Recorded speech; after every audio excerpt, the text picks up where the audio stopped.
One episode left, man. Why is the season so short?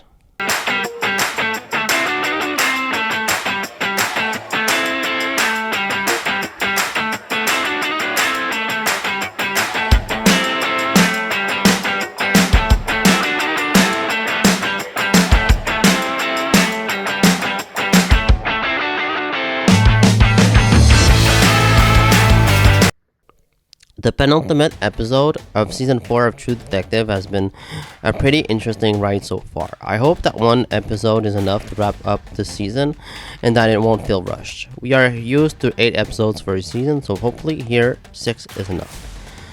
The episode starts off with the cremation of Navarro's sister. Evangeline then scatters her sister's ashes in a hole in the frozen lake. Of course, it's a lot of Navarro to deal with right now. She's dealing with the case and the loss of her sister.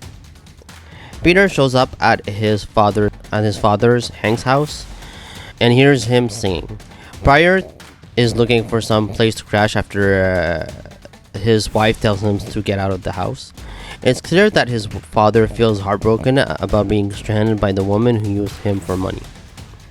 The song continues to play as protesters are at the mine and continue to clash with riot police. Leah gets attacked there and Evangeline sends her to a cell. What's a bit confusing is how big of a town Ennis is and how many cops are actually available. It looks like a pretty big population that's in the middle of nowhere. Leah becomes a bit of an unlikable character as she's mostly looking for trouble and trying to piss off Danvers.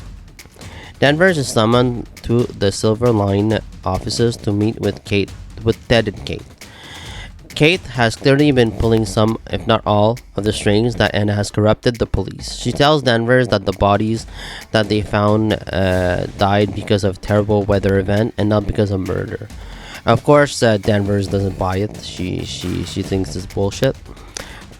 Kate and Hank meet up and Hank tells her that should have been promoted instead of just being given money. Thus far this season, both detectives have played it pretty much by the book. Of course, they don't seem at all perfect, as Pryor asks Danvers, "Did you kill the man who abused the girl when you found him and make it look like a suicide?" But in this episode, that all changes as things come to head in the final 10 minutes. Danvers takes Otis Hayes out of the hospital and promises him heroin in exchange of him showing her the gateway into the caves. Danvers and Evangeline recently had an argument over whether or not the case was over, which pissed off Navarro. Navarro lets Leah go free. Danvers begs Leah to come home on New Year's, something she refuses, but I'm sure she'll come around in the last episode. It all comes to a head at Danvers' home, where she takes Otis. Peter is there and his father Hank arrives. Now it's clear that Hank is clearly corrupted at this point and he asks for Otis. He pulls out a gun at them and shoots Otis, but Peter kills Hank in order to protect Danvers. Of course, Hank is his father and it's completely disastrous for Peter. Danvers' action cost Otis' life since she decided to act now on the fear of never finding the truth of their investigation. Hank's last words seemed like a guilty man trying to patch things up with his son. "I didn't kill Annie Kay, I just moved her body. Blood is blood, Pete. Remember that." Navarro wants to bury the evidence and make it look like it never happened. She doesn't trust Captain Connolly and tells Danvers that they need to go now and that the storm will cover their tracks. Danvers doesn't want to leave Pryor alone, clean up the mess, showing that she does in fact care. A distraught Pryor tells them it's okay and they should go now. I feel extremely sorry for Pryor. He just got divorced and now he shot his own father. I'm sure that's going to mess up the kid a lot. It feels strange how Navarro treated him. Of course, they were in the rush, but she just gives him the bottle of Windex so he can clean up his father's brains. And just, oh, we're out. We're leaving. How messed up is that? It's really disturbing that Hank killed Otis Heist like he was nothing just for a job promotion. You probably would have killed Danvers also. And it's also a bit silly that the two women are heading inside the caves, who are supposed to be completely dangerous without any equipment, and nobody knows that they're going there except Pryor.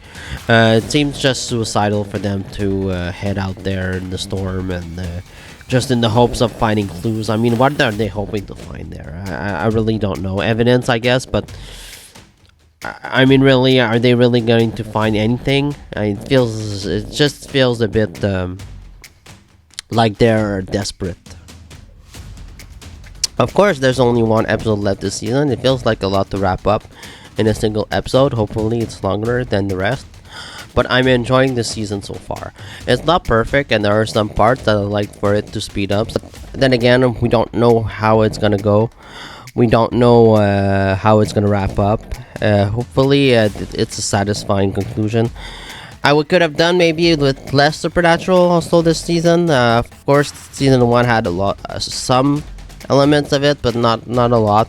Here, it's a lot supernatural. Maybe I could have done without, but we'll see how things wrap up eventually.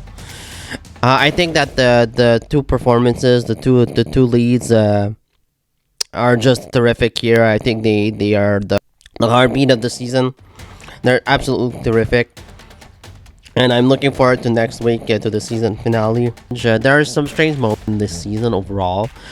In the writing, it's mostly the writing sometimes, but overall, it's really great. Probably the best season one in my opinion. I think it's really solid, and I'm looking forward to seeing how it all wraps up. So let me know what you think about the fifth episode of Night Country down in the comments below. See you next time. Please subscribe.